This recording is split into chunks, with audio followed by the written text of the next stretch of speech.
Hey guys, this is your High Fist, here to prove that I am indeed still alive. I'm sure you're all used to the fact that your High Fist disappears from time to time by now, but don't worry, I have a juicy topic and I have notes as well. I also know that you guys have been well taken care of because the YouTube boom on all things Malazan is still going strong. A couple of new channels have popped up since the last time I made a video, and a lot of exciting collabs have come out from the usual rogues gallery of Malazan tubers. So I hope you guys have had a lot of fun in my absence. With all that said, let's get to the video. I've always wanted to do something on the T'lan Imass because to me they are the most underrated race among us as fans. In fact, you could search T'lan Imass on YouTube and you won't find a single video on them other than something on the design or the quote or something. This is obviously a, a problem that needs to be rectified given how important they are to the story from start to finish. They have a substantial role to play in the first major arc spanning the first three books, and even later on, they remain very important to the story. Every book, other than maybe Midnight Tides, has some kind of prominent Imass storyline or character that that stays in our memory. And there are just so many themes and lessons that we get through all of these stories. So, in a nutshell, my hypothesis, my claim for this video is this: that the T'lan Imass are a metaphor for lost innocence, the type of lost innocence that you and I can see around us even today in the real world, not some abstract type of lost innocence. I wanted to say lost childhood, but even though there are many parallels there, I thought the loss of innocence was much more suitable. And I feel that this was a deliberate and thematic choice by Erikson rather than something coincidental or accidental. Now, why do I say this? On the surface, they are more or less a zombie army, as you know. They're a mass murdering undead race whose entire identity is shaped by the intention to commit genocide, right? In 99% of their appearances in the books, they are robotic, they are emotionless, they are precisely the type of race that in other fantasy novels would serve as the designated unstoppable zombie antagonist. Yet, as we all know, Erikson, as usual, gives us a completely different spin on it. Despite all of these traits being what dominate the portrayal of the T'lan Imass, he gives us tidbits here and there throughout the 10 books, which fundamentally change the tone of the race, right? And fundamentally changes how we view the race. Because they kind of start off that way as this unstoppable zombie army type race, and it just keeps becoming increasingly more complicated. The first argument I'd like to present to you for my hypothesis is Erikson's repeated description of them as childlike and innocent in their mortal forms. Read the refugium scenes in Reaper's Gale again, especially when Onrak regains his mortal form. There are numerous instances there where Erikson specifically describes Onrak's actions and his wonder at the world as being childlike. There's this purity and innocence that Onrak reverts to when he goes back to his old self. I use the word revert intentionally. He reverts to being innocent because that's what he was before the ritual of Tellann. And that comparison suits the entire race, if you ask me. You can see this in the dream world at the end of Memories of Ice. You can see this in Tool when he becomes a flesh and blood Barghast warrior. And you can even see this right at the end of the series when the undead Imass there become mortals through Fenner's bloodbath, right? Not a metaphorical bloodbath, but a literal bloodbath. They are always described as being very pure, right? Innocent. The second point is how fundamentally different they are from human beings. There's this misconception that the Imass are somehow the closest to humans as opposed to the other races, While this might be true on an evolutionary level, the personality and the values of the Imass are just as radically different from human values as any of the other races. They might be similar to us as in humans, on the biological scale, but they might as well be Fokral Asail or Kachin Chamal in terms of how they view the world. Right? Let me explain. The Imass are the opposite of human beings in the sense that they think and act collectively rather than surrendering to the individualism that humans possess and celebrate, both in the real world and in the Malazan world. This is not the type of collective hive mentality that we see in the Kachin, though, right? It's very different. It's not a biological tendency that the Imass have towards collective thinking.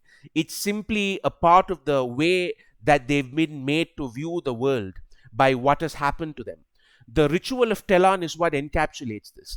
There's no way that any human society in the Malazan world, not even the highly regimented ones like the Segule, would ever undertake something like that. You need to possess a certain childlike innocence, a certain childlike naivete to even undertake something like the ritual of Tellann. It's the stripping away of individualism in favor of collective good. It's what we as human beings would classify, I guess, as acting for the greater good, which we all say, right? But which human societies are almost never able to pursue without self-interest sabotaging it somewhere down the line.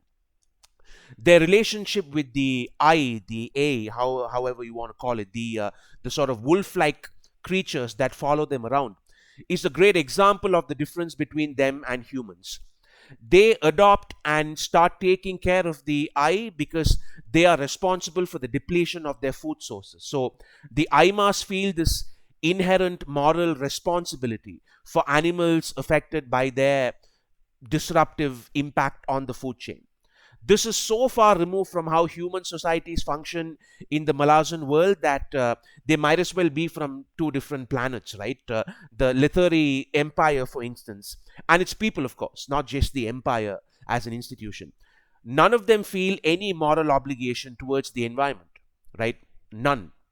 In fact, you could argue that the Imass are the most noble race in the entire series, not just in contrast to human beings, in contrast to everyone else as well, despite them being, and this is the kind of irony of the series, right, that this undead zombie race is also the most noble race in the series, because their sacrifice is what required the greatest level of collective thinking. We often talk about how the 10 big books focus a lot on the idea of liberation, freedom, emancipation. I mean, come on, the end goal here is to literally free a chained creature, to free a prisoned creature, an imprisoned creature, right? This is how important that theme is to the whole story. The breaking of chains, if you will. Yet, which is the only race who sort of whose major theme is the opposite of that? It's the T'lan Imass. They imposed chains on themselves. They shackled themselves to unfeeling, unloving immortality for the greater good. Even the two who are free of the ritual and free of a tribal identity, Kilava and Tool, are both left with eternal pain because of it. It's a bitter type of freedom that they taste, and this is even mentioned several times. And this is what remains the heart of why the T'lan Imass, in my personal interpretation of the books, stand for lost innocence.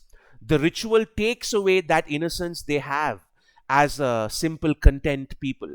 It strips them from the sense of childlike wonder and excitement which we see them enjoy in their mortal forms. And the most tragic part is that they know this and they realize that it's what is necessary for them to be successful in their crusade. They willingly burn away that simple, content way of life, that innocence, that purity, to become the sort of avatars of vengeance against the Jagut. I've met many people whose lives parallel this. If you look at many cynics, you will find that they were often sweet and kind as kids, and they then encounter situations where they get made to feel weak about it. They they're made to pay a price for being kind, where they're taught the lessons of life, right? That the world can be a cruel place, and they become battle hardened, they become cynical, they start drifting towards self-preservation, and they become hard, cold versions of themselves as adults because the environment in which they were raised made them that way. Unfortunately, this doesn't apply to me since I was an evil piece of shit even as a kid, but I'm sure this relates to many of you, and I'm sure many of you would have encountered people like this, where they were sweet and innocent and kind as kids, and they eventually just turned cynical and selfish and hard because of various things that had happened to them. This is the same principle that characterizes the ritual of Tellann as well, right? When we think about it, this realization that they were too weak to stand up to the tyrants, that they were too soft, and because they're so determined that this must never happen again, they make that eternal sacrifice. It's such a naive, childish dream to think that they could have done this, to think that spending hundreds of thousands of years as these zombies dedicated to the destruction of one race, that it would be worth the effort. It couldn't possibly be worth it. And yet to them it was. The futility of their enterprise is clearer even in the current storyline of the 10 books, where the Jagut are still around, right? Of course, not in big numbers, but still interspersed all over the world, and any of them powerful enough to become a tyrant at the drop of a hat. I mean, Gothos, many older Jagut we see still around. So even hundreds of millennia later, you're still wandering as these undead crusaders, and your crusade is not over. There are characters who point this out even before it starts, that the entire campaign will be meaningless. Kilava, for instance, who's the one of the sole exceptions to this collective way of thinking that they seem to have. She tells Pranchol at the beginning of Memories of Ice, if you remember, she says, look, this is not worth it. And he says, you know what? Yes, it is. He says, I've already seen the future, hundreds of thousands of years into it, and I've seen what we will become. I've seen what I will become. Pranchol embodies the Imass way of thinking at the time. He has the innocent child's need to quickly become a hard, tough adult. He believes that the entire race must undergo this trial to turn into these unstoppable Jagut killers. They might lose their innocence in order to sort of become adults who can stand up against those who abuse them. But it must be done, is what he feels and what the rest of the race felt as well. I guess in some ways they're also a metaphor for trauma and abuse, and the sort of the seemingly irrational lengths to which victims would go in order to feel like their abuser no longer has power over them, right? Because that's what the ritual gave them. Jagut tyrants could no longer mess with their minds and play with them like toys. They could no longer be abused by their sort of habitual historical abuser through this ritual. The poignancy of this loss isn't forgotten after the transformation either, as I was mentioning, and that's one of those things that makes this so devastating. They remember their innocence, and they know that they can't go back to it. That's why they create Silver Fox, because they hope that she can finally free them from the vow, from their crusade. And this is why Itkovian's sacrifice at the end was so powerful as well. Not simply because he was taking away their pain, although granted that was a big part of what made that so emotional and awesome, right? But it was also that he was giving them back their innocence, their childhood, their memories of just being a normal race. It was a kind of incredible salvation for them. There's a saying that every tyrant was a sweet child once, and it's not often that the evil tyrant gets the chance to go back to being the child again, right? But what happens through the Imass refinding their childhood is that this facilitates a similar process for the antagonist of the book. In the case of the Panionseer, he literally was an evil tyrant who was given the chance to strip away that hardened armor around him as an adult and revert to his childhood by taking care of his sister. They all get their innocence back at the end of that story, most of them anyway. And that's, in my opinion, what makes Memories of Ice such a fan favorite. It has, I would argue, the most feel good ending out of all 10 books, because of those two storylines having a happy ending that mirror each other. Even though there are devastating losses like the bridge burners and all that, even though there are things that just break your heart that way, the resolution to the Imass and the Panion storylines just made it feel like all those sacrifices were worth it.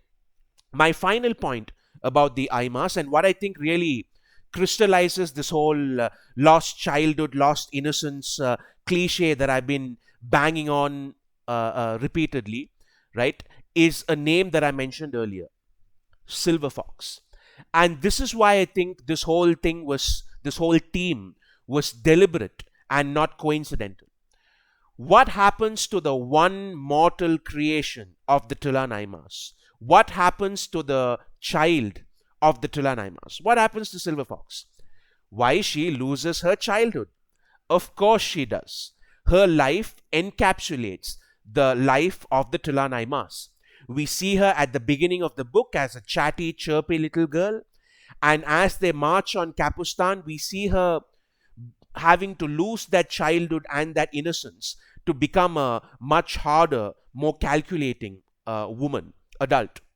There's the scene in a battle tent where I think it's Whiskey Jack, Dujek, Kolat, and the Maib, perhaps, discussing why she's growing up so fast, why Silver Fox is doing this. One person says perhaps she's wary of Calor and therefore she wants to grow up fast to protect herself. Another says perhaps it's because the other clans are converging, so she needs to be ready.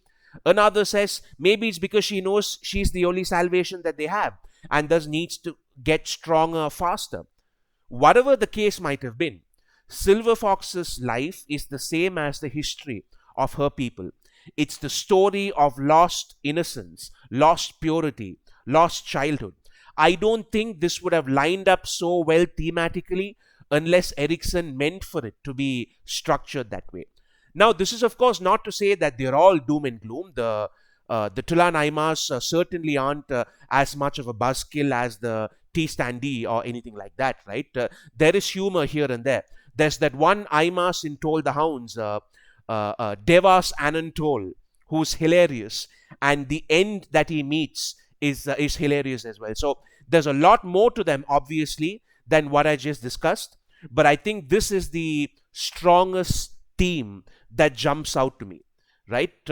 This what I've just presented to you in this video. So there you have it, folks. I hope you liked it. I hope this gave you some interesting insight into the T'lan Imass. I hope I can pump out a few more videos before I vanish again. So take care, and I'll see you guys next time.